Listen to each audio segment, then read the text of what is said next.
10, 9, 8, 7, 6, 5, 4, 3, 2,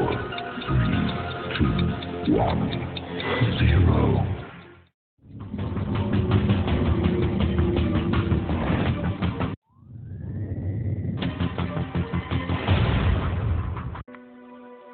Connu sous le nom d'un dépassé, c'est-à-dire celui qui porte le sabre de Dieu, ou esclave de Jésus-Christ. Tonton, pasteur, père, frère, Tala Zacharie a très tôt dans sa jeunesse embrassé l'amour de Dieu dans sa vie. Dévoué, engagé dans le service de Dieu, Tala Zacharie va très tôt accepter l'appel de Dieu dans sa vie. Papa, c'est un homme de foi. À plusieurs égards, sa foi l'a conduit déjà à faire des choix difficiles dans sa jeunesse.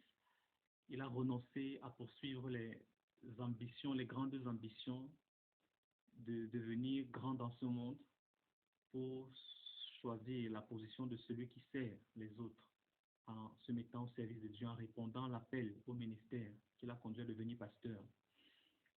C'est un choix difficile parce que ça l'a entraîné, ça l'a conduit à vivre dans des villages, des villes dont le cadre n'était pas forcément ce qu'il y a de mieux. Parfois des villages où il n'y avait pas d'eau, d'électricité. Et c'était en cela un choix de foi. C'était une démonstration de la foi qui habitait son cœur et qui nous encourage vraiment. Le caractère de sa vie ont marqué ceux qui l'ont connu. J'ai été fasciné par son franc-parler, par son humilité, par sa simplicité et ses références incessantes au Seigneur Jésus-Christ. Cet homme, j'ai fait chemin avec lui depuis ce temps-là, peut-être, je crois, environ 10 ans ou 12 ans, et je l'ai découvert un homme extraordinaire. Papa était un grand rassembleur. Depuis que je suis née, il y a toujours eu du monde à la maison. Il était toujours entouré des personnes de tout horizon. Donc il y avait des enfants, des jeunes, des adultes et même des personnes âgées. Pour la petite histoire, lorsqu'il se tenait même dans la basse-cour, ce sont les poules, les canards qui l'entouraient. Et même les oiseaux du ciel avaient tendance à venir se poser sur sa tête. Le chat, le chien et tout ça l'entourait toujours. Donc il y avait comme une force d'attraction qui émanait de lui, qui faisait qu'on se sentait bien en sa présence. Zacharie a marqué l'histoire de l'église de l'EEC au Cameroun. C'est au milieu de l'année 1990 que je rencontre pour la première fois le pasteur Talankenye Zacharie Depassi lors d'une réunion du Québec Post de l'Ouest à Bafoussam. Il était alors pasteur dans la Ménois. Le pasteur Tala Zacharie, que j'ai connu par la grâce de Dieu dans les années 1990 à Bafan, pendant que j'étais membre de l'église évangélique du Cameroun, à l'église de Bafan 2. Il était alors envoyé là comme pasteur principal de l'église. Et donc, le pasteur Tala arrive à Bafan dans les années 91. Je peux me tromper, mais entre 91 et 92. Parce que c'est dans cette période-là où je me...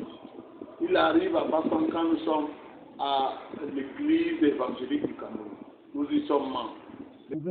On dit que le pasteur Tala, c'est l'un des premiers pasteurs de l'EEC à obtenir une maîtrise en théologie. C'est l'un des premiers, donc c'est l'un des grands intellectuels de l'Église. Mais son humilité et son attachement au royaume des cieux et le désintéressement par rapport même à la vie matérielle est un exemple, est une interpellation pour le clergé d'aujourd'hui. Une chose qui m'a profondément marquée, c'est que ces dernières années, papa a consacré sa vie à bénir quiconque s'approchait de lui. C'était comme la bénédiction de Jacob. Ayant travaillé principalement dans la région de l'Ouest Cameroun, son ministère n'est pas resté sans impact, car il fut l'un de ceux qui ont apporté le réveil dans l'église évangélique du Cameroun. Son bref séjour à Bafan a été une bénédiction pour moi, pour notre paroisse et pour toute la ville de Bafan, car nous avons vécu une effervescence du Saint-Esprit autour de lui. Par son ministère, le Saint-Esprit a opéré des délivrances diverses.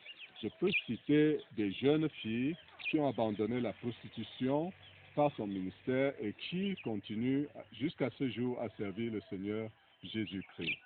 Et c'est lui qui nous a appris, n'est-ce pas, dès son arrivée, comment connaître Dieu, comment comprendre la parole de Dieu. Je veux dire que pour moi particulièrement, j'ai eu la grâce d'être invité par son épouse pendant que dans ma religion, je tournais autour de l'église. Elle m'a invité une fois à prendre part à une étude biblique qu'il conduisait parce qu'il avait institué une cellule d'études bibliques, de prière, d'évangélisation. Je prends part à ces rencontres où j'entends pour la première fois la notion de nouvelle naissance, de conversion, de repentance, qui n'avait jamais été prêchée depuis notre naissance à l'église. Donc, alors j'ai compris l'importance et j'y ai été conduit et je suis devenu enfant de Dieu. Et dès lors, je persévérais comme acte de l'apôtre le dira dans les enseignements pour la maturité spirituelle. Donc, quand il arrive à Bafang, il y a comme un réveil spirituel dans lequel beaucoup de personnes s'engagent. Je ne peux pas dire que ce n'est pas l'explication de son évangile que j'ai cru, parce que c'est dans ma chambre que Christ m'a touché. Mais je crois que l'esprit qui se dégageait dans la ville en ce moment m'a influencé ma conversion. Et donc, il arrive, non seulement il y a ce programme qu'il fait et qu'il nous amène à pratiquer, mais aussi on voit dans le groupe, quand nous sommes en train de prier, il y a des manifestations spirituelles. C'est ainsi que des personnes qui sont possédées manifestent la possession et on prie pour les délivrer. Et c'est ainsi que beaucoup de personnes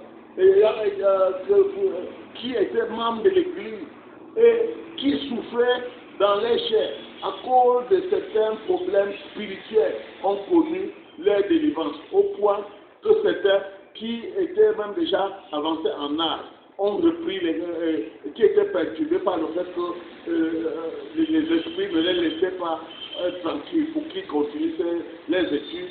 Certains ont repris les études, ont passé normalement les examens, ensuite ont passé le concours pour entrer dans une profession. Je connais particulièrement un qui était devenu infirmier.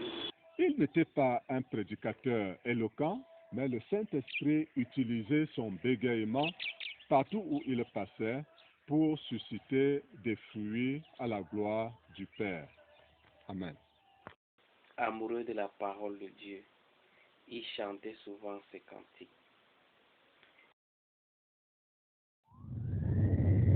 Il a composé tellement de chants, il était spontané, tellement, un monsieur tellement inspiré.